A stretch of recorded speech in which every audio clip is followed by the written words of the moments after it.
العالمین والصلاة والسلام علی سید الانبیاء والمرسلین اما بعد فاعوذ باللہ من الشیطان الرجیم بسم اللہ الرحمن الرحیم۔ آج مسلسل آپ لوگ کافی ٹائم سے بیٹھے ہوئے ہیں، تھوڑا بور بھی ہو گئے ہوں گے، کچھ دلچسپ بنانے کی کوشش کرتے ہیں۔ انسان کی تاریخ جتنی ہی پرانی ہے نا، مذہب کی تاریخ بھی اتنی ہی پرانی ہے۔ انسان تاریخ کی کتابوں میں جب سے پایا جاتا ہے، قرآن پاک کی بات نہیں کر رہا یا مذہبی کتابوں کی بات نہیں کر رہا، تاریخ کی کتابوں میں انسان کی حقیقت یا انسان کا سابقہ احوال جہاں سے ملتا ہے، مذہب کے حالات بھی اس وقت سے ملتے ہیں۔ تو اس کا مطلب جتنا انسان قدیم ہے، مذہب بھی اتنا ہی قدیم ہے نا۔ لیکن موجودہ دور میں روئے زمین پر جتنے بھی مذاہب پائے جاتے ہیں، ان تمام مذاہب میں ہر ایک کی اپنی اپنی کتابیں ہیں۔ بائبل کا نام آپ نے سنا ہوگا، انجیل کا نام آپ نے سنا ہوگا، یا قدیم کتابیں توریت ہو گئے، انجیل ہو گئی، زبور ہو گئی، یا دیگر صحائف ہو گئے، ہندوؤں کے وید ہو گئے۔ یہ ساری ساری جو نا ہر ایک مذہب کی اپنی اپنی مقدس کتابیں ہیں۔ الحمدللہ عز و جل مسلمانوں کی مقدس کتاب قرآن مجید ہے، ٹھیک ہے نا۔ تو دیگر جتنے مذاہب ہیں ان سب کی کتابیں بھی موجود ہیں، سب کی نہیں ہیں لیکن جن کی کتابیں موجود ہیں، ان تمام کتابوں میں، مذہبی مقدس کتابوں میں، اگر کسی کتاب کے بارے میں یہ دعویٰ کیا جائے کہ بھائی یہ جو ہے یہ بغیر کسی تحریف کے، بغیر کسی تبدیلی کے، بغیر کسی جو نا وہ شک و شبے کے ایک اتھینٹک بک ہے کہ جس میں ذرے برابر کی کوئی جو نا شک کرنے کی، کوئی شبہ کرنے کی گنجائش نہیں ہے، الحمدللہ عز و جل وہ فقط ایک قرآن پاک ہی کی کتاب ہے۔ قرآن پاک ہی ایک ایسی کتاب ہے تمام کی تمام مذہبی کتابوں میں سے کہ جس کتاب کے بارے میں ہم یہ دعویٰ کر سکتے ہیں کہ یہ کتاب جو ہے کسی شک و شبے کی گنجائش اس کتاب میں کوئی موجود نہیں ہے۔ اس کے بے شمار دلائل ہیں، لیکن کیونکہ جہاں پر حق ہوتا ہے وہاں پر جو نا وہ باطل کی قوتیں بھی سر اٹھانے کی کوششیں کرتی رہتی ہیں، جہاں پر سچ ہوگا وہاں پر جو نا وہ جھوٹ کی آمیزش شامل کرنے کی بھی کوششیں ہوتی رہیں گی۔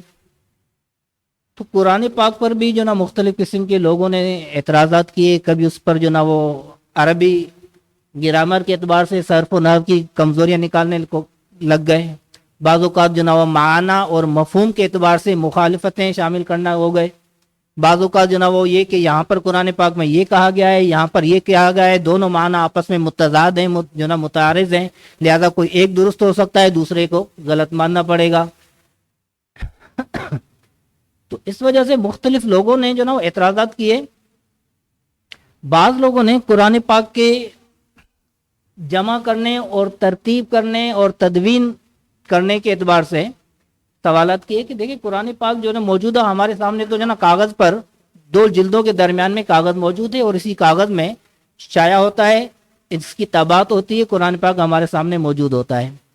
لیکن یہ کاغذ نبی کریم صلی اللہ تعالی علیہ وسلم کے زمانے میں تو نہیں تھا نا، نہ ہی وہ شائع کرنے کی، چھاپنے کی کوئی ایسی کمپنیاں تھیں، جب نہ اس وقت میں نہ یہ کاغذ پایا جاتا تھا، نہ کتابیں چھاپنے کی انڈسٹریز اور جو نا یہ جدید قسم کی ترقی پائی جاتی تھی۔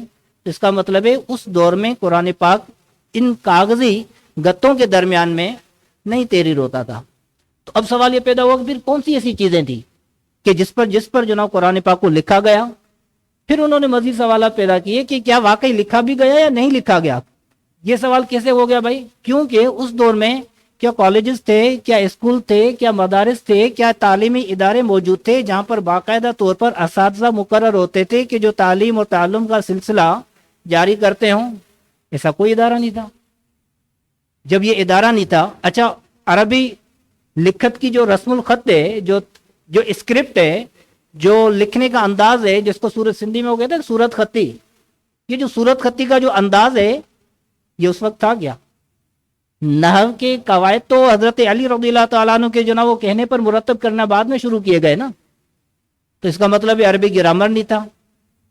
یہ علی انداز کے جو صورت خطی ہے، اسکرپٹ ہے، جو رسم الخط ہے، یہ بھی اس وقت نہیں پایا جاتا تھا. اچھا، لکھنے پڑھنے والے لوگ نہیں پائے جاتے تھے کیونکہ ادارے موجود نہیں تھے. نہ کتابت کا سامان پایا جاتا تھا. کس چیز پر لکھا جاتا تھا؟ وہ بھائی کاغذ کہاں سے آ گئے جس سے لکھا جاتا تھا؟ قلم کہاں سے آ گئے؟ قلم کی سیاہی کس سے بنتی تھی؟ تو اس کا مطلب ہے شروع والے دور میں، ابتدائی اسلام میں تحریر کا، کتابت کا، خط و کتابت کا کوئی ایسا سلسلہ موجود نہیں تھا. تاریخ کی کتابیں جب دیکھتے ہیں تو یہ کتابی صورت میں جو قرآن پاک کاغذ پر منتقل ہوا، یہ بنو امیہ کے دور میں تقریباً 300 سال کے بعد 300 سال کے بعد وہ موجودہ کاغذ کی صورت میں، اس صورت میں قرآن پاک کو مدون کیا گیا، جمع کیا گیا. تو اس کا مطلب ہے حضور علیہ الصلوۃ والسلام کے زمانے سے لے کر 300 سال تک لوگوں نے صرف سینوں میں یاد کیا ہوا تھا نا. تو اگر سینوں میں یاد کیا ہوا تھا تو سینہ بسینہ بے عین ہی ایگزیکٹلی جیسا قرآن پاک من جانب اللہ نازل ہوا تھا، بے عین ہی ویسا ہی قرآن پاک لوگوں کے سینوں سے سینے کی طرف منتقل ہوتا گیا. کیا اس میں ذرے برابر کا ترمیم کا، تحریف کا، تغیر و تبدل کا امکان نہیں ہے؟ 300 سالوں تک اگر ایک کی وہ عبارتیں ایک بندہ دوسرے کو بتائے، دوسرا تیسرے کو بتائے، تیسرا چوتھے کو بتائے، چوتھا پانچویں کو بتائے، ٹائم پیریڈ گزرتا جائے، 300 سالوں تک مجھے بتائیں کہ وہ بات کہاں سے کہاں پہنچ چکی ہوگی. لازمی طور پر اس میں تبدیلی واقع ہو چکی ہوگی. ایسا ہی ہے نا. تو اس کا مطلب ہے لازمی طور پر تبدیلی واقع ہو چکی ہوگی. تو اب سوال کرنے والے کا یہ پورا وہ بنیاد بنانے کا اصل مقصد یہ ہے کہ موجودہ قرآن پاک جو گتوں کے درمیان میں موجود ہے، یہ تحریف سے، یہ تبدیلی سے، یہ وہ اس میں تغیر تبدل سے پاک کہنا عقل کے خلاف ہے. آپ یہ کہہ سکتے ہیں معجزاتی طور پر حضور علیہ الصلوۃ والسلام نے وہ امر فرمایا اور معجزے کی صورت میں اگر یہ ہو گیا تو ایک کافر یا غیر مسلم یا قرآن پاک میں شک کرنے والا شخص پھر شاید مان لیں کہ بھائی حضور کا معجزہ ہے.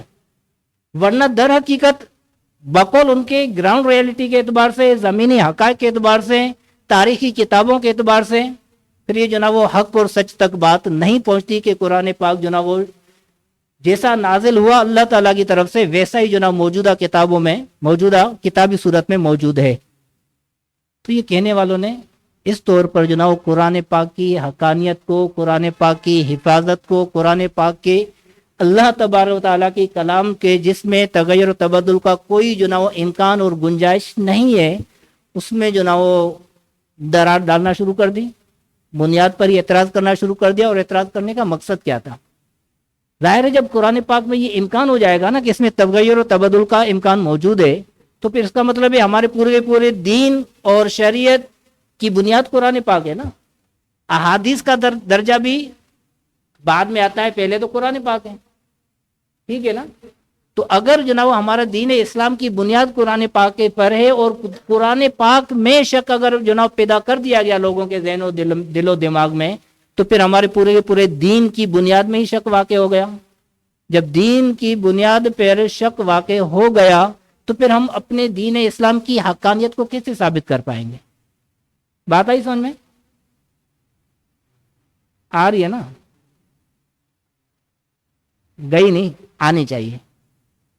ٹھیک ہے. سوالات کچھ مشکل ہو گئے کیا؟ حالات کا جو منظر کشی ہے وہ کچھ مشکل ہو گئی کیا؟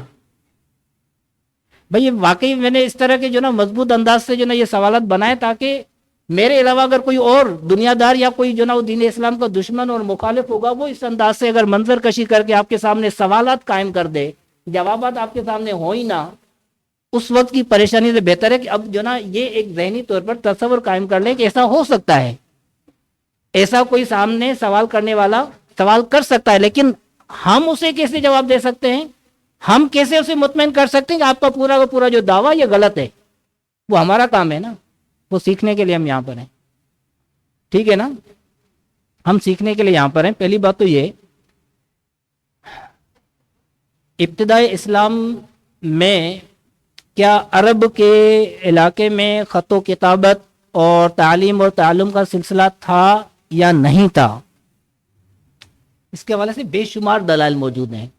میں ایک ہی دلیل دوں گا تو آپ کے وہ ذہن میں آ جائے گا یہ انہوں نے کس طرح کی جو نا وہ اس طرح کی منظر کشی کر لی. انگلش میں کہتے ہیں 7 سسپینڈڈ پوائنٹس اور عربی میں کہتے ہیں 7 مولکات. سنا ہے نام؟ 7 مولکات کا نام سنا ہے؟ بہت ساروں نے پڑھی ہے، نئے بچے جو ہے انہوں نے نہیں پڑھی. لیکن وہ 7 قصائد، وہ کیا ہوتا تھا؟ وہ 7 قصائد لکھنے کے بعد شعراء اپنے قصیدے لکھنے کے بعد کعبۃ اللہ کی دیوار پر لٹکاتے تھے کہ جس کا سب سے زیادہ فصاحت اور بلاغت میں جو نا وہ عمدہ ہوگا وہ دیوار پر لٹکا رہے گا، باقی کو اتار دیا جائے گا. لیکن جب اسلام آیا اس سے پہلے جو آخری 7 وہ قصائد اپنی فصاحت اور بلاغت کے اس درجے پر پہنچے ہوئے تھے کہ عوام کو یہ فیصلہ کرنا مشکل ہو گیا تھا کہ کون سا فصاحت اور بلاغت کے اعتبار سے قصیدہ زیادہ ہے، کون سا کم ہے. وہ آخری 7 جو مولکات تھے نا قصائد، وہ مقابلے کے اعتبار سے فصاحت اور بلاغت کے اعتبار سے برابر کے سمجھے جاتے تھے، اس لیے جناب وہ نہیں اترے. باقی دوسرے جناب ایک سے بڑھ کر دوسرا آتا تھا، پہلے والا اتر جاتا تھا، دوسرا آتا تھا تو پہلے والا اتر جاتا تھا. تو اس کا مطلب ہے کہ وہ اس وقت جو نا وہ لکھنے کا سامان بھی تھا، لکھنے والے بھی تھے، پڑھنے والے بھی تھے، اور عوام پڑھنے والی تھی جو اس بات کا فیصلہ کرتی تھی کہ بھائی یہ اس میں فصاحت اور بلاغت بہت زیادہ ہے، اس میں جو تشبیہات، اس میں جو استعارات، اس میں جو کنایات پائے جاتے ہیں، جس خوبصورتی کا، الفاظ کی خوبصورتی کا جو نا معیار پایا جاتا ہے وہ دوسری کتابوں میں، دوسرے قصائد میں نہیں پایا جاتا. یہ فیصلہ کون کرتا تھا؟ عوام کرتی تھی. یہ فیصلہ عوام کرتی تھی. اس کا مطلب ہے لکھنے پڑھنے والے لوگ بھی تھے اور پڑھنے والی سمجھنے والی عوام بھی موجود تھی. ٹھیک ہے؟ اور یہ صرف ہم نہیں کہتے، یہ دنیا کہتی ہے کہ واقعی 7 مولکات 7 سسپینڈڈ پوائنٹس جو ہے نا یہ موجود تھے. آج کے دور میں بھی جو نا جب آپ لوگوں نے خود کہہ رہے کہ ہم نے پڑھا ہے تو اس کا مطلب ہے عربی کا لکھنا، اس کی رسم الخط، اس کا انداز، اس کا ساز و سامان کتابت، یہ سب کی سب چیزیں پائی جاتی تھیں. تو انکار کیسے کیا جا سکتا ہے؟ کیا جا سکتا ہے کہ اس وقت نہیں تھے. اچھا دوسری بات، ابتداء اسلام میں ویسے اس کی جو نا میں نے کہا نا کہ دلائل دینے کی بات کریں نا تو بہت زیادہ دلائل ہیں. ابتداء اسلام میں جب نبی کریم علیہ الصلوۃ والسلام نے ابتداء 3 سال میں جب خفیہ طور پر تبلیغ اسلام کی، اس کے بعد جب کچھ قریش کو پتہ چلا تو انہوں نے جو نا سوشل بائیکاٹ کیا. شعب ابی طالب میں ان کو محصور کر دیا گیا کہ بھئی آپ سے لینا دینا، کھانا پینا، آنا جانا سارا کا سارا بالکل منقطع ہے. سوشل بائیکاٹ کیا گیا. آپ لوگوں کو پتہ ہے یہ ابتدائی طور پر یہ ہوا. جب سوشل بائیکاٹ ہوا تو اس وقت جو نا وہ تحریر لکھ کر جو نا وہ کعبۃ اللہ پر لگا دی گئی تھی. کچھ وقت جب گزرا، چند سال جب گزرے، 3 سال کے بعد جب جو نا نبی کریم صلی اللہ تعالی علیہ وسلم نے جناب ابو طالب کو جو نا وہ یہ کہا کہ جناب وہ تحریر جو انہوں نے لکھ کر لگائی رکھی ہوئی تھی وہ میرے رب عز و جل کے حکم سے جو نا دیمک نے چاٹ کر کھا لی، ختم ہو گئی، لہٰذا اب جو نا وہ معاہدہ ہمارا ختم ہو چکا ہے. اب ہم اوپنلی کھلم کھلا جو نا اپنا معاملات اور عبادات اور تبلیغ اور ترویج کریں گے. جب جناب ابو طالب گئے ہیں اور دیکھا ہے، ان سے یہ بات کی ہے، وہ انہوں نے دیکھا واقعی وہ جو لکھ کر کعبۃ اللہ پر انہوں نے معاہدہ لکھ کر لگایا تھا وہ سارا کا سارا دیمک جو نا اس کو یا دیگر مخلوق کوئی کیڑے مکوڑے ہوں گے جو اس کو جو نا وہ کھا کر آہستہ آہستہ کھانے کے بعد اس کو بالکل ہی ختم کر دیا. تو اس کا مطلب ہے اس وقت لکھنے کا سامان موجود تھا. ٹھیک ہے؟ اس کے علاوہ اگر دلائل کے طور پر دیکھیں نا، حضرت عمر فاروق رضی اللہ تعالیٰ عنہ کے اسلام لانے کا واقعہ آپ لوگوں کو پتہ ہے. جب حضرت عمر فاروق رضی اللہ تعالیٰ عنہ اپنے بہن کی گھر پر تشریف لے کے جاتے ہیں تو بہن اور بہنوئی دروازہ بند کر کے اندر کیا کر رہے تھے؟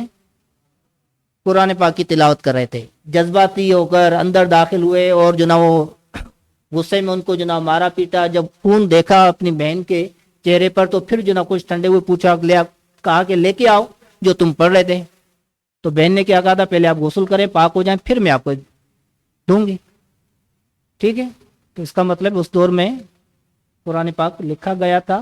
حضرت عمر فاروق نے غسل کیا، اس کے بعد جب قرآن پاک کی آیات سامنے آئی تو پھر ان کا دل جو نا منقلب ہوا اور حضور کی بارگاہ میں آ کر مسلمان ہو گئے تھے.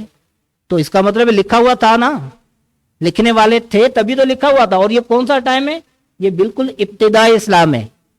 یہ بالکل ابتدائی اسلام ہے جس وقت جو نا یہ قرآن پاک کو لکھا گیا تھا.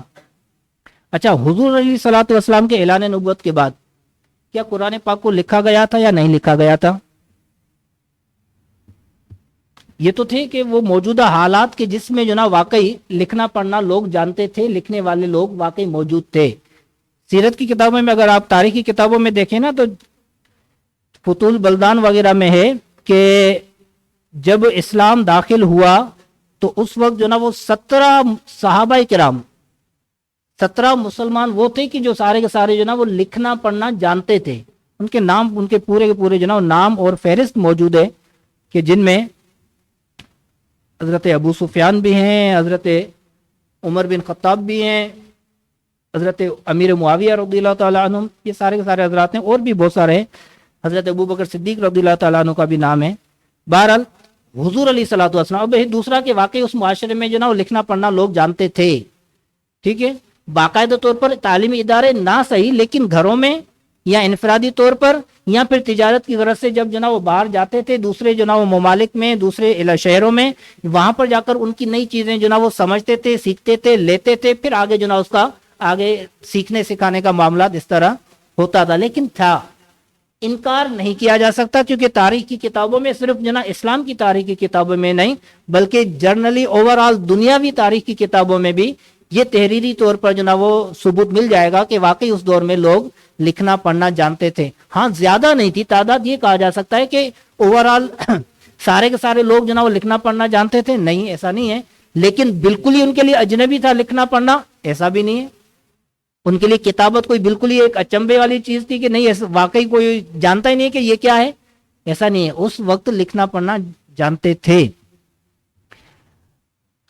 جاہز کی کتاب ہے البیان والتبیین، جس میں انہوں نے باقاعدہ طور پر تقسیم کاری کی ہے کہ بھائی اپنے درمیان میں جو ان کے معاہدے ہوتے تھے نا، حلف ہوتے تھے ایک قوم کا دوسری قوم کے مقابل، وہ لکھے جاتے تھے۔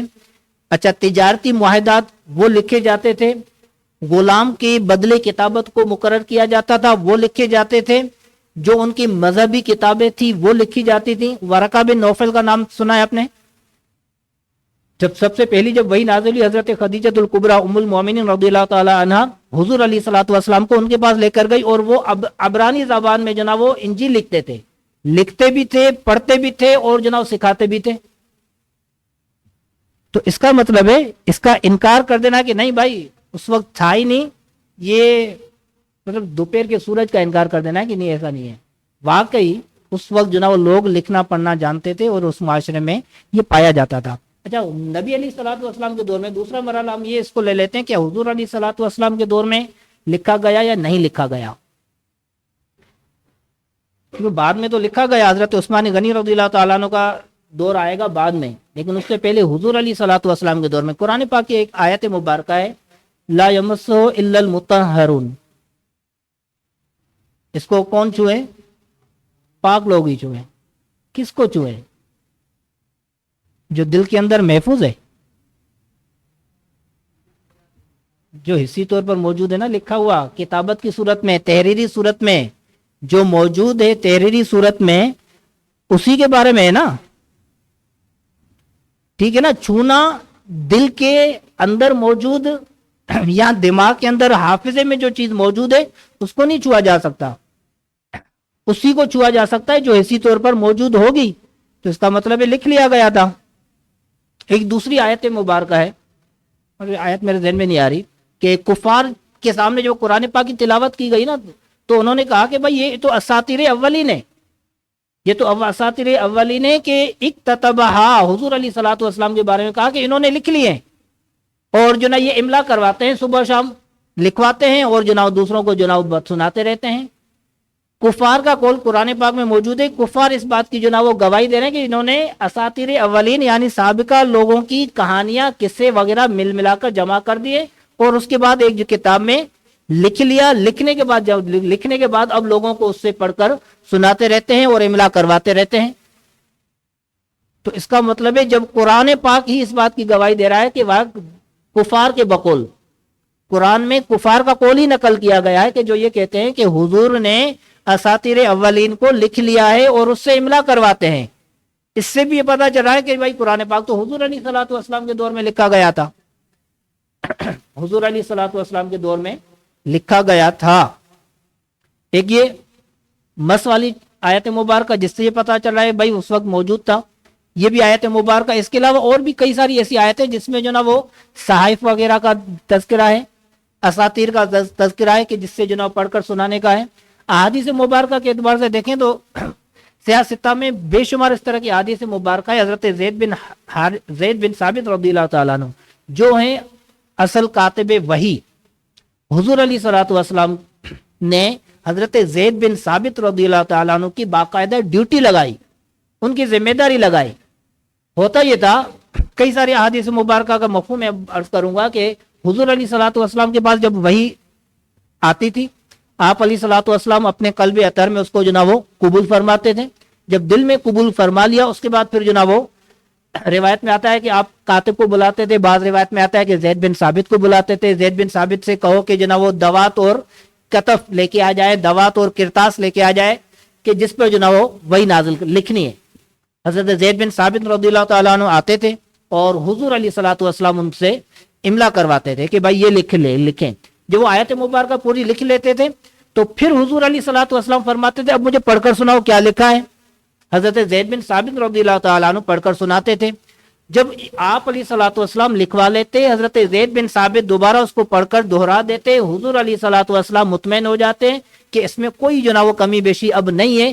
اس کے بعد جا کر صحابہ کرام علیہم رضوان کے پاس جا کر پھر وہ آیات اور تعلیم قرآن جا کر عام کی جاتی تھی. جب جو نا وہ تحریری طور پر محفوظ کر لیا جاتا, اس کے بعد اب جو نا وہ صحابہ کرام میں اس کی تعلیم کو عام کیا جاتا تھا. حضرت عثمان غنی رضی اللہ تعالیٰ عنہ سے بھی اسی طرح کی روایت موجود ہے.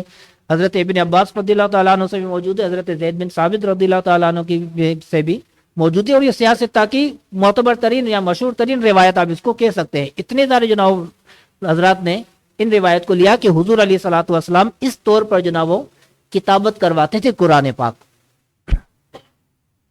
بعض روایتوں میں یہ بھی آیا کہ حضرت ابی بن کعب رضی اللہ تعالیٰ عنہ ان سے لکھوایا, حضرت زید بن ثابت رضی اللہ تعالیٰ عنہ سے لکھوایا.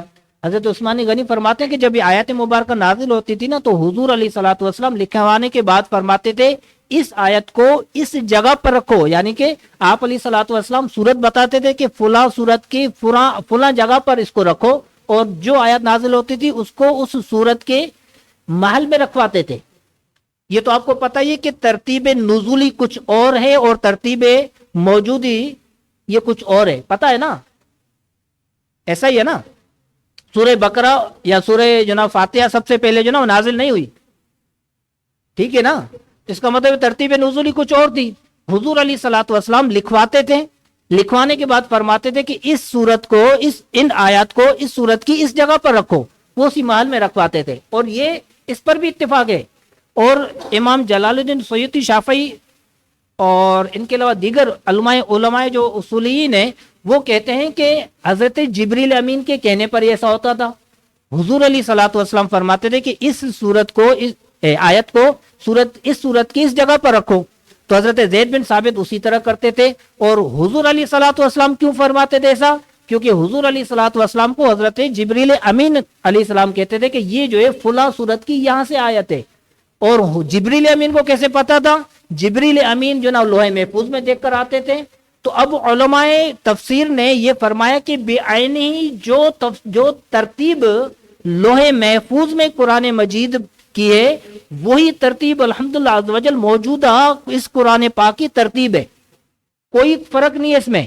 نازل ہوا قرآن پاک 23 سال کے ٹائم پیریڈ میں حکمتوں اور مصلحتوں کے بنیاد پر کہ جب جس آیت کی حاجت ہوئی, کوئی شان نزول ہوا, کوئی سبب نزول واقع ہوا, اس کے مطابق وہ آیات نازل ہوئی. لیکن جو ترتیب موجود ہے نا ہمارے پاس, یہی لوح محفوظ میں ترتیب موجود ہے. جب ہی جبریل امین وہاں پر وہ صورت دیکھ لیتے تھے کون سی صورت پر کے درمیان میں کون سے نمبر پر یہ آیات ہے, حضور علیہ صلاۃ والسلام کی بارگاہ میں عرض کرتے تھے.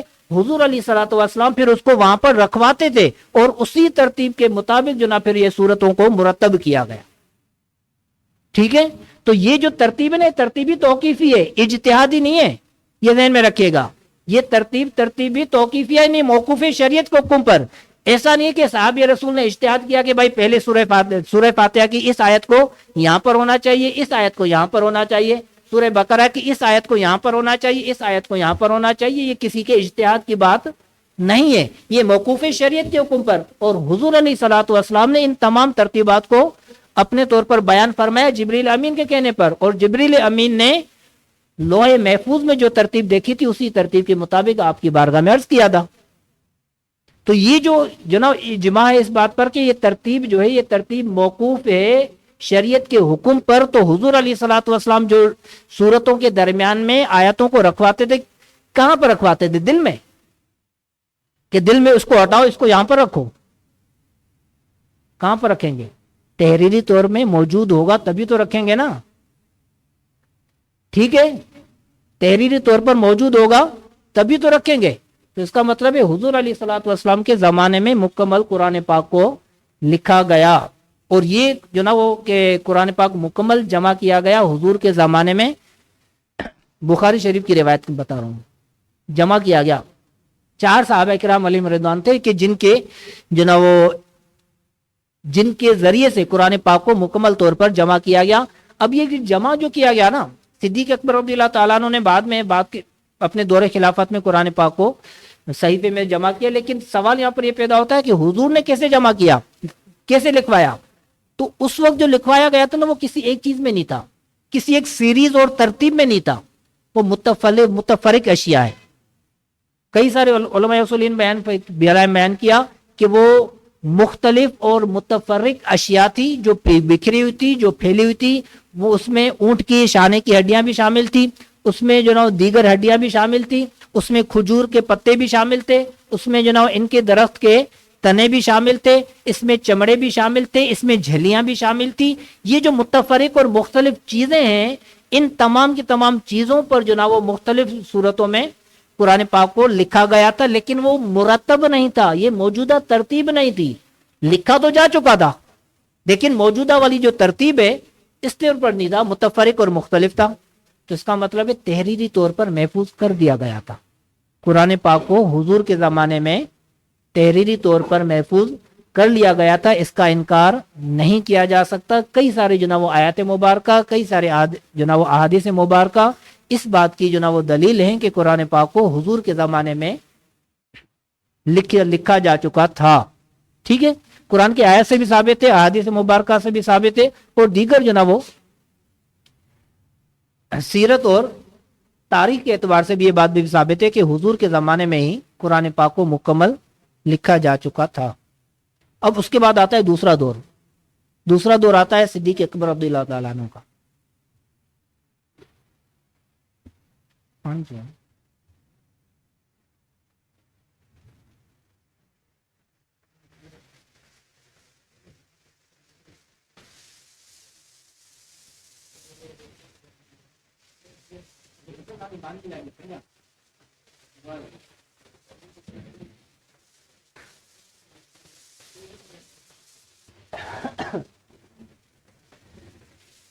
تو قرآن پاک کو جمع کرنے کے 3 ادوار ہیں۔ ایک تو یہ کہ حضور علیہ الصلوۃ والسلام کے زمانے میں جمع کیا گیا، اس کے بعد صدیق اکبر رضی اللہ تعالیٰ عنہ کے زمانے میں جمع کیا گیا، اور اس کے بعد پھر وہ مصحف کی صورت میں جو جمع کیا گیا وہ حضرت عثمان غنی رضی اللہ تعالیٰ عنہ کے دور میں جمع کیا گیا، ٹھیک ہے۔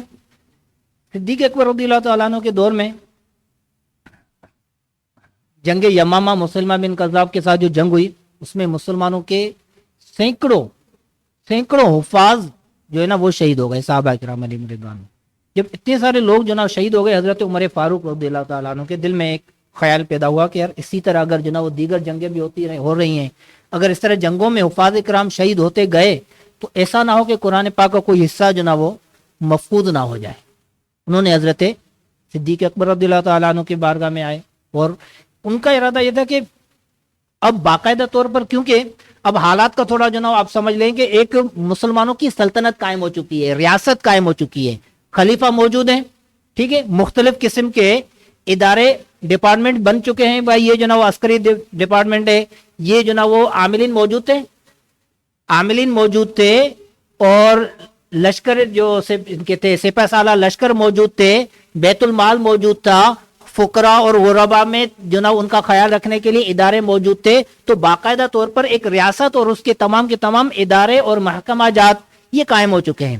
مسلمانوں کی اب سلطنت ایک مضبوط ترین سلطنت بن چکی ہے، یہ وہ دور ہے۔ اب ایسی دور میں حضرت عمر فاروق رضی اللہ تعالیٰ عنہ نے چاہا کہ بھائی میں اپنے طور پر اگر یہ کام کروں اس سے بہتر ہے ریاستی اور حکومتی سرپرستی میں یہ کام ہوگا، کیونکہ وسائل موجود ہیں، ذرائع موجود ہیں، ایک منظم اور بہترین انداز سے اگر یہ کام ہوگا تو وہ کیونکہ ہے یہ وہ کام تھا کہ جو تا قیامت مسلمانوں کے لیے جو نا یہ جمع کیا جا رہا تھا.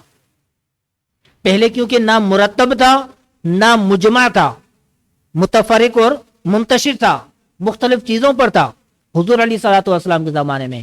لیکن حضرت عمر فاروق رضی اللہ تعالیٰ عنہ نے کہا کہ اگر ایسا ہی چلتا رہا کہ اگر حفاظ کرام شہید ہو گئے تو پھر مکمل قرآن پاک جو نا ایسا نہ ہو کہ جو نا وہ ان میں سے کچھ حصہ کوئی مفقود ہو جائے. لہٰذا صدیق اکبر رضی اللہ تعالیٰ عنہ کو آ کر کہا کہ جو نا قرآن پاک کو صحیفے میں جمع کیا جائے. حضرت صدیق اکبر رضی اللہ تعالیٰ عنہ نے پہلے تو منع کیا کہ بھائی حضور نے جو کام نہیں کیا وہ بدعت ہے، میں نہیں کروں گا. بدعت میرے الفاظ ہے، ان کے نہیں ہے، کیونکہ حضور نے نہیں کیا، لہذا یہ ایک نیا کام ہے دین کا نیا کام ہے، میں نہیں کروں گا، یہ کیسے ہو سکتا ہے. حضرت عمر فاروق نے ان کا ذہن بنایا کہ ایسے حضور نے منع کہاں کیا ہے، یہ بھی میرے الفاظ ہیں نا یار، کہیں ایسا نہ ہو کہ سمجھ لیں کہ حدیث ہے. بہرحال حضرت عمر فاروق رضی اللہ تعالیٰ عنہ اصرار کرتے رہے یہاں تک کہ حدیث مبارکہ میں آتا ہے کہ حضرت صدیق اکبر کہتے ہیں کہ میری شرح صدر ہوئی اور مجھے واقعی یہ بات آ گئی، گویا کہ مجھ پر اللہ تبارک و تعالیٰ کی طرف سے الہام ہوا کہ یہ کام کو کرنا چاہیے، کہ مصحف میں جمع کرنا چاہیے تاکہ قرآن پاک جو نا وہ مجمع ہو جائے، بالکل ایک ترتیب وار اور جو نا وہ ایک ہی جو نا وہ مصحف میں جمع ہو جائے. حضرت زید بن ثابت رضی اللہ تعالیٰ عنہ ابھی نوجوان تھے، ان کو بلایا اور ان کو کہا کہ ہم یہ کام کرنا چاہتے ہیں. حضرت ابوبکر صدیق رضی اللہ تعالیٰ عنہ نے کہا، حضرت عمر فاروق بھی موجود ہیں. حضرت ابوبکر صدیق رضی اللہ تعالیٰ عنہ نے زید بن ثابت رضی اللہ تعالیٰ عنہ سے کہا کہ یہ قرآن پاک کیونکہ آپ نے حضور کے زمانے میں لکھا تھا، آپ کاتب وحی ہیں اور آپ کی شخصیت ایسی پاک اور صاف شخصیت ہے کہ جس پر کوئی تہمت نہیں لگی ہوئی، لوگوں کو آپ پر کوئی اعتراض نہیں ہے، لہذا آپ جو نا یہ کام کریں اور جو نا قرآن پاک کو جمع کریں ایک ہی صورت میں. انہوں نے بھی وہی سوالات قائم کیے کہ جو حضرت ابوبکر صدیق رضی اللہ تعالیٰ عنہ نے قائم کیے کہ بھائی یہ کیسے ہو سکتا ہے، حضور کے زمانے میں ایسا جب نہیں ہوا تو ہم کیسے کریں. حضرت عمر فاروق رضی اللہ تعالیٰ عنہ نے پھر ان کو سمجھایا کہ حضور علیہ الصلوۃ والسلام نے جمع نہیں کیا، اس کی وجوہات ہیں، اس کی وجوہات انشاءاللہ موقع ملا تو پھر میں آخر میں بیان کروں گا حضور کے زمانے میں جمع کیوں نہیں کیا گیا اس طور پر. لیکن حضرت عمر فاروق نے جب حضرت زید بن ثابت رضی اللہ تعالیٰ عنہ کو کہا تو کہتے ہیں کہ میرا بھی شرح صدر ہو گیا کہ واقعی یہ کام ہونا چاہیے. لیکن وہ کہتے ہیں کہ یہ کام اتنا مجھے مشکل لگا کہ اگر شیخین کریمین مجھے یہ کہتے نا کہ یہ اتنا بڑا پہاڑ ہے، یہ یہاں سے جو نا وہ کاٹ کر منتقل کرنا ہے کسی اور جگہ پر، وہ کام میرے لیے آسان ہوتا، لیکن قرآن پاک کو اس طرح جمع کرنا میرے لیے اس سے کہیں زیادہ مشکل کام تھا. وجہ کیا ہے؟ وجہ یہی کہ تا قیامت قرآن پاک اسی جمع شدہ قرآن پاک سے لوگ جو نا پڑھیں گے، لوگ سیکھیں گے، سکھائیں گے، احکامات جو نا وہ اسی سے احکامات کے دلائل نکالیں گے. شریعت کی بنیاد یہی جمع شدہ قرآن پاک ہوگا. اگر اس میں کوئی کمی بیشی ہو گئی تو تا قیامت جو نا اس کا ذمہ داری میری ہوگی. لہذا وہ کہتے ہیں کہ اگر پہاڑ کو کاٹ کر کسی دوسری جگہ پر رکھنے کا حکم دے دیتے شیخین تو میرے لیے وہ آسان تھا، لیکن یہاں پر قرآن پاک کو جمع کرنا میرے لیے مشکل تھا. لہذا حضرت زید بن ثابت رضی اللہ تعالیٰ عنہ نے کہا کہ میں کروں گا لیکن میرے ساتھ کمیٹی بنائی جائے، اکیلا نہیں کروں گا. تو ایک روایت میں ہے کہ صحابہ کرام کی کچھ حضرات حضرت زید بن ثابت رضی اللہ تعالیٰ عنہ کو دے دیے گئے. ایک روایت میں ہے کہ زید بن ثابت نے عرض کی صدیق اکبر سے کہ میرے ساتھ عمر فاروق کو شامل کر دیں، کیونکہ انہوں نے کہا ہے اب انہی کو جو نا وہ میرے ساتھ شامل کر دیں، کمیٹی بنائیں اور جو نا ہم یہ کام ریاستی سطح پر کریں گے. تو حضرت ابوبکر صدیق نے حضرت عمر فاروق کو کہا کہ آپ بھی شامل ہو جائیں، لیکن وہ ایک کرائٹیریا بنا دیا گیا، شرائط بیان کی گئی کہ بھائی ہم تو ایک تو جو حضرت عائشہ صدیقہ رضی اللہ تعالیٰ عنہ کے حجرہ میں متفرق جو نا قرآن پاک کی مختلف چیزوں میں جو لکھا ہوا ہے اس کو بھی لیں گے، لوگوں سے بھی آیتیں جو نا وہ وصول کریں گے جو ان کے دلوں میں ہیں، محفوظ ہے، جو حفاظ ہیں ان سے بھی آیتیں لیں گے، لیکن اس کے ساتھ ان کی گواہیاں لیں گے ان کے واقعی یہ قرآن پاک ہے. کیونکہ ہو سکتا ہے حضور کے حدیث مبارکہ کو قرآن میں شامل کر دیا جائے، تو اس لیے جو نا وہ گواہی ہوگی، جو آیت بیان کرے گا اس کے ساتھ 2 گواہ ہوں گے، اور دیگر شرائط انہوں نے رکھ لی. تو جو حضرت عائشہ صدیقہ رضی اللہ تعالیٰ عنہ کے حجرہ مبارکہ میں قرآن پاک موجود تھا مختلف اور منتشر چیزوں میں، وہ بھی لیا گیا، اور اس کے علاوہ اعلان کیا گیا کہ بھائی قرآن پاک کی جن کے پاس جو آیتیں موجود ہیں یادداشت کے طور پر حافظوں میں، وہ آ کر جناب ان کے پاس بیان کر دیں. اور یہ مسجد نبوی کے دروازے پر بیٹھ گئے. 3 حضرات، 2 حضرات تھے یا 3 حضرات تھے، کبھی حضرت زید بن ثابت ہوتے تھے، کبھی ان کے ساتھ کوئی دوسرے ہوتے تھے. تو اس طور پر انہوں نے قرآن پاک کو مرتب کیا. اب مجھے بتائیں کہ ایک مضبوط ریاستی نظام قائم ہے جس میں مختلف قسم کے جو نا وہ شعبہ جات قائم ہیں، اور ایک بڑے پیمانے پر جو نا وہ ایک ریاست جس کے پاس وسائل و ذرائع موجود ہیں، انہوں نے قرآن پاک کو جمع کرنے کے لیے کوششیں کی. اور ایسے عادل اور سچے اور نیک لوگ جو جن کی جو نا وہ عدالت کو قرآن پاک میں بیان کیا گیا، صحابہ کرام علیہم رضوان، وہ اور اس کام کی اہمیت کو یہ سمجھتے، اس طرح سمجھتے ہیں کہ اگر پہاڑ کو ہٹا یہاں سے کاٹ کر دوسری جگہ پر رکھنے کا حکم دیا جاتا تو وہ میرے لیے آسان تھا، یہ کام مشکل تھا. مجھے بتائیں کہ اس طرح کے جذبہ و سوچ رکھنے والے، اس طرح کے عادل حضرات اگر کوئی کام کریں اور وہ بھی تا قیامت لوگوں کی ضروریات کو پورا کرنے کے لیے، اس میں کیا کمی بیشی وہ چھوڑیں گے؟ کوئی ممکن ہے؟ امکان ہی نہیں ہے نا. ڈر رہے میرے خیال میں آپ لوگ. اتنی بڑی ریاست موجود ہے، اتنی بڑی سلطنت موجود ہے، اس کے خلیفے کے حکم پر تمام کے تمام مراعات اور وسائل اور ذرائع ان کو جناب ضروریات پوری کر کے دے رہے ہیں. لوگ وہ ہیں کہ جو سارے کے سارے عادل ہیں، صحابہ کرام علیہم رضوان ہیں. اب جناب مجھے بتائیں قرآن کو جمع کرنے میں کون سی جناب وہ کوئی رکاوٹ پائی جا رہی ہے؟ تو انہوں نے کر دیا. اب کسی کو کیوں اعتراض ہو؟ حضرت زید بن ثابت رضی اللہ تعالیٰ عنہ جو کاتب وحی ہیں، جنہوں نے حضور کے زمانے میں جو نا قرآن پاک کو جناب لکھا، صدیق اکبر رضی اللہ تعالیٰ عنہ کے زمانے میں لکھا، حضرت عمر فاروق رضی اللہ تعالیٰ عنہ کے زمانے میں بھی، حضرت عثمان غنی رضی اللہ تعالیٰ عنہ کے زمانے میں بھی لکھا. حضرت زید بن ثابت رضی اللہ تعالیٰ عنہ کا حافظہ میں آپ کو بتاؤں کس سے جو نا وہ ان کا حافظہ مضبوط تھا.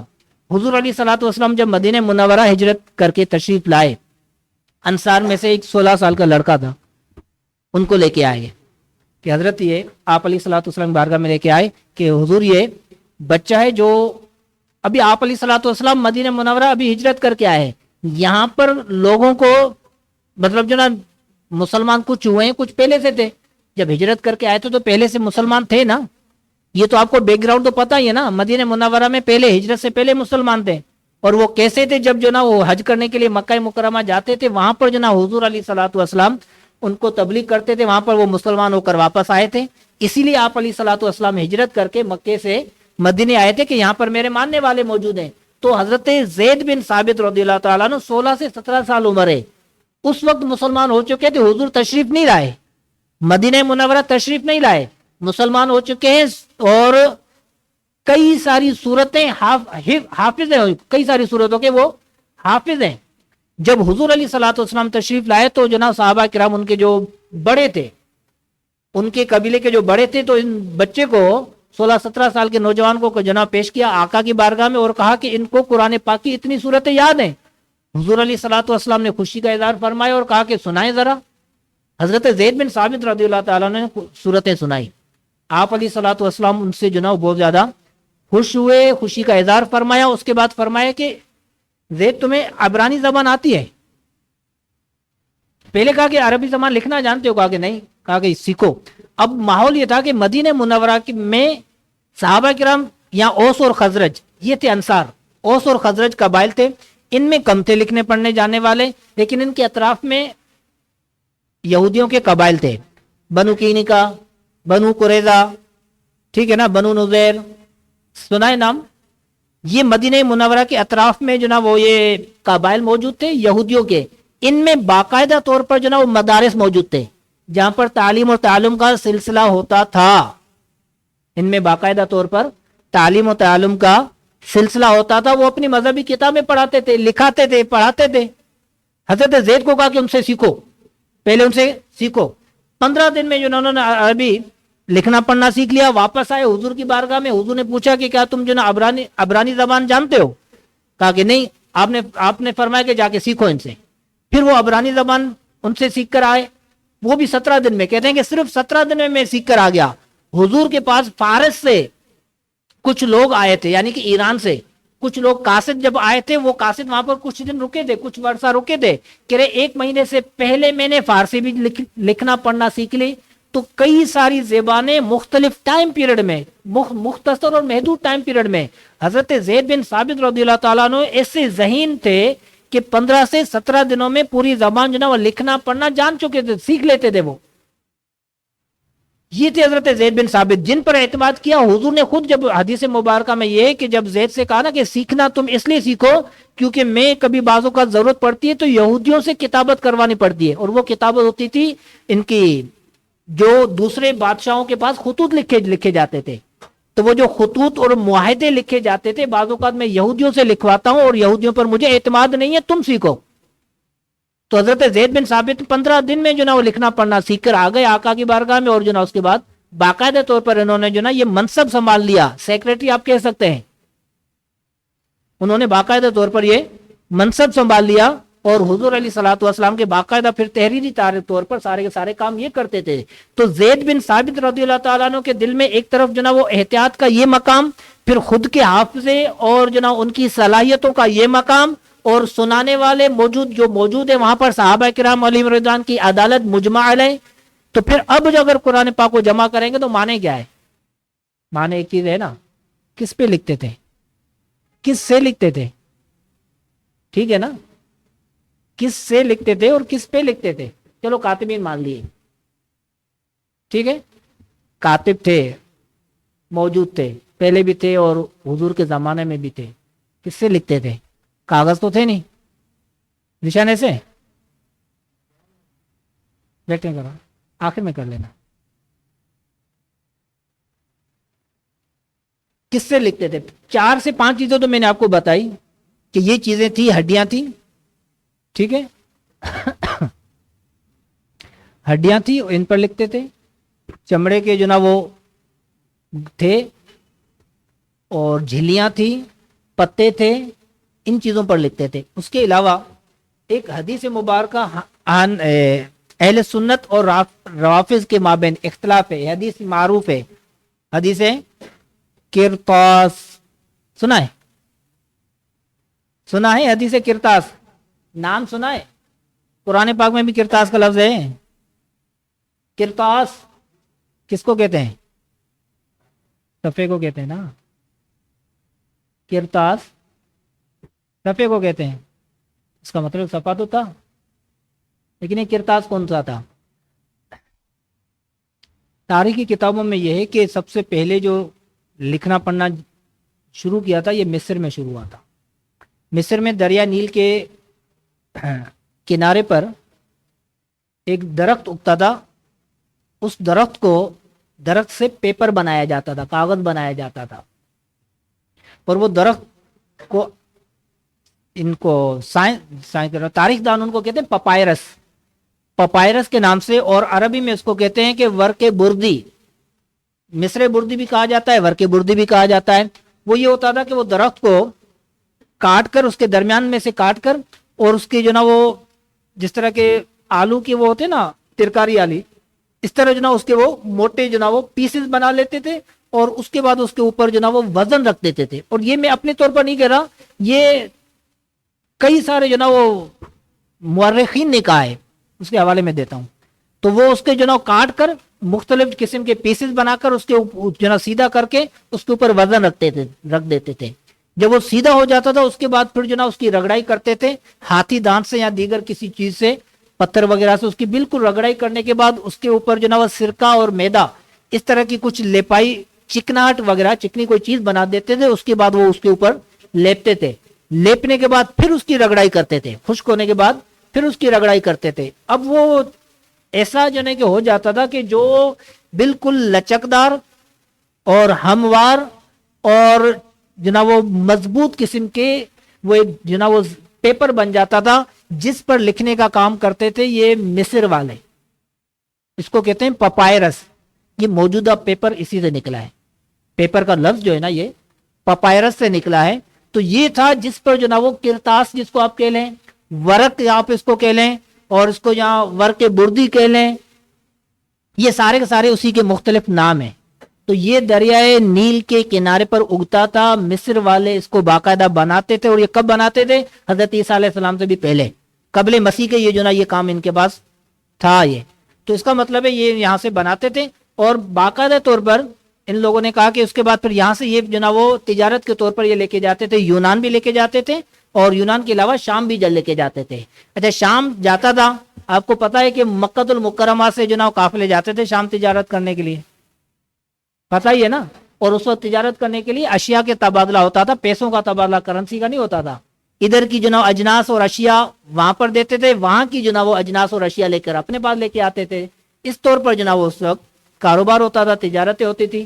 تو وہ مصر کا جو ورک تھا, وہ ورک بذریعہ براستہ شام مکہ مکرمہ میں آتا تھا, عرب میں آ جاتا, حجاز میں آتا تھا. تو اس کو کہتے ہیں ورک, کرتاس. یہ بھی اہم ترین ایک وہ تحریر کا مادہ ہے, تحریر کا مواد ہے, سامان ہے, اور یہ بھی عام طور پر پایا جاتا تھا, اور اس کا انکار بھی کوئی نہیں کرے گا کہ ایسا نہیں ہے. ایسا ہے, کرتاس ورک اس وقت موجود تھا. اور اس کے بعد وہ سیاہی ہے نا جس سے بناتے تھے, یہ سارا کا سارا دنیا کی ایک معروف ترین کتاب ہے. چلو حوالہ دے دیتا ہوں. انگریز مورخ ہے ول ڈیورانٹ, جس کی کتاب ہے ہسٹوری آف سیولائزیشن. اس بیچارے نے ایک کتاب لکھی, تقریباً 40 سال لگا دیے. یہ اور ان کی اہلیہ بیوی ہیں, دونوں نے مل کر ایک کتاب لکھی. لیکن وہ کتاب لکھی کہ ایک طرف اگر وہ 10,000 کتابیں, دنیاوی اعتبار سے کہہ رہا ہوں میں, دینی اعتبار سے نہیں کہہ رہا, کہ 10,000 کتابوں کا مطالعہ, ایک طرف اس ایک کتاب کا مطالعہ, تو دنیا دار بندہ کہے گا کہ 10,000 اس کے سامنے کچھ بھی نہیں ہے. اتنی اہم ترین کتاب ہے.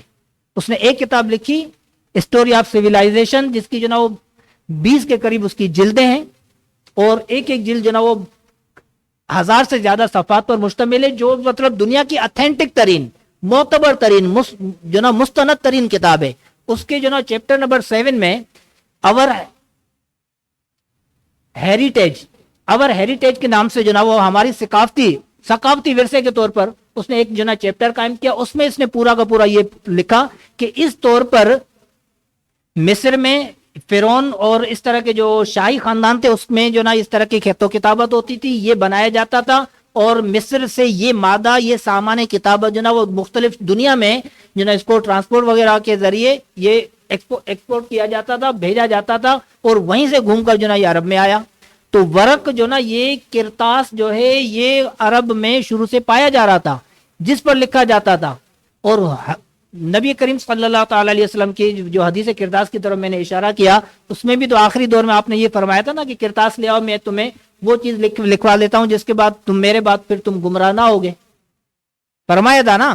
تو کرتاس تو تھا, ورق بردی تو تھی, یعنی کہ پپائرس تھا, پیپر کا اصل تھا, موجود تھا, جس پر لکھا جاتا تھا. سیاہی کہاں سے آئی تھی؟ سیاہی کے بارے میں یہی حضرات کہتے ہیں. فلپ کے ہٹی, یہ بھی ایک مورخ ہے, اس نے کہا کہ سیاہی یہ ہوتی تھی کہ آپ کو ببول کے درخت میں گوند ہوتی ہے, دیکھیے آپ نے, ببول کے درخت میں گوند ہوتی ہے, اس گوند کو لیا جاتا تھا, اس کو وہ پگھلایا جاتا تھا, اس میں پانی اور دھواں اور ایک اور چیز پتہ نہیں کون سی میرے ذہن میں نہیں آ رہی, ان چیزوں کو ملا کر کلر کو ملا کر, ان چیزوں کو کلر بھی نباتاتی ہوتا تھا, درختوں کے ذریعے وہ ایک کلر ہوتا تھا. تو یہ چیزیں وہ گوند کو پانی میں اور کلر میں ملا کر پگھلا کر اس کو وہ آگ پر کچھ پکایا جاتا تھا, جس کے بعد وہ پھر جو بڑے پرندوں کے بڑے پر ہوتے ہیں نا, پنکھ ہوتے ہیں, ان پنکھوں کے ذریعے لکھا جاتا تھا, ان پنکھوں کے ذریعے لکھا جاتا تھا. تو یہ سارا کا سارا وہ خود انگریز مورخ جو اعتراض کرنے والے ہیں ان کی کتابوں میں موجود ہے کہ بھائی لکھا جاتا تھا اس طور پر. سامان کتابت موجود ہے, جب سامان کتابت موجود ہے, سیاہی بھی موجود ہے, روشنائی موجود ہے, پپائرس کا ورق اور کرتاس موجود ہے جس پر لکھا جا سکتا ہے, لکھنے والے اتنے سارے موجود ہیں جو لکھ رہے ہیں, پھر بھی قرآن پاک کا جمع کرنا عقلی طور پر ممکن نہیں. ہر درمی ہے نا, یہ ضدیت ہے اور کیا ہے, انکار کرنا اس طور پر. تو یہ وہ سورج کو دیکھ کر کہنا کہ یہ رات ہے, دیکھنے کے بعد بھی کہنا کہ یہ رات ہے. تو صدیق اکبر رضی اللہ تعالیٰ عنہ کے زمانے میں جب اتنے وہ وسیع پیمانے پر سلطنت پھیل چکی ہے, وسائل موجود ہیں, ذرائع موجود ہیں, اور سامان کتابت وغیرہ موجود ہے, کاتبین موجود ہیں, تو پھر لکھنے میں کون سے معنی ہیں؟ کوئی معنی نہیں ہے. تو صدیق اکبر رضی اللہ تعالیٰ عنہ کے دور میں باقاعدہ طور پر ایک ہی مصحف میں جمع کیا گیا، لکھا گیا، اور اس کو رسی سے باندھ کر جو نا وہ ایک ساتھ جو نا وہ جمع کیا گیا. تو یہ سب سے جو نا وہ دوسری مرتبہ کہہ لیں، پہلی مرتبہ تو جمع کیا گیا تھا، ترتیب نہیں دیا گیا تھا. صدیق اکبر رضی اللہ تعالیٰ عنہ کے زمانے میں پہلی مرتبہ قرآن پاک اس طور پر ایک مصحف میں جمع کیا گیا. وقت گزرتا گیا.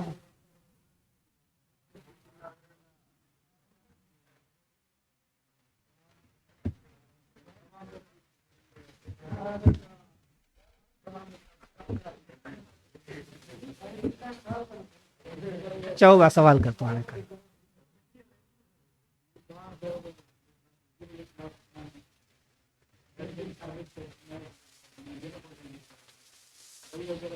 وہی نے ماں کو جے خط لکھنا یہودی کو، یہ تو قرآن میں ہے. حضور علیہ الصلوۃ والسلام تو امی ہیں. ولا تخط بیمینک ہے آئے نا قرآن میں. تہاں تو جو کو نا قلم بھی نہ کھیو تہاں تو لکھیو ہی نہ ہے. یہ تو قرآن میں ہے.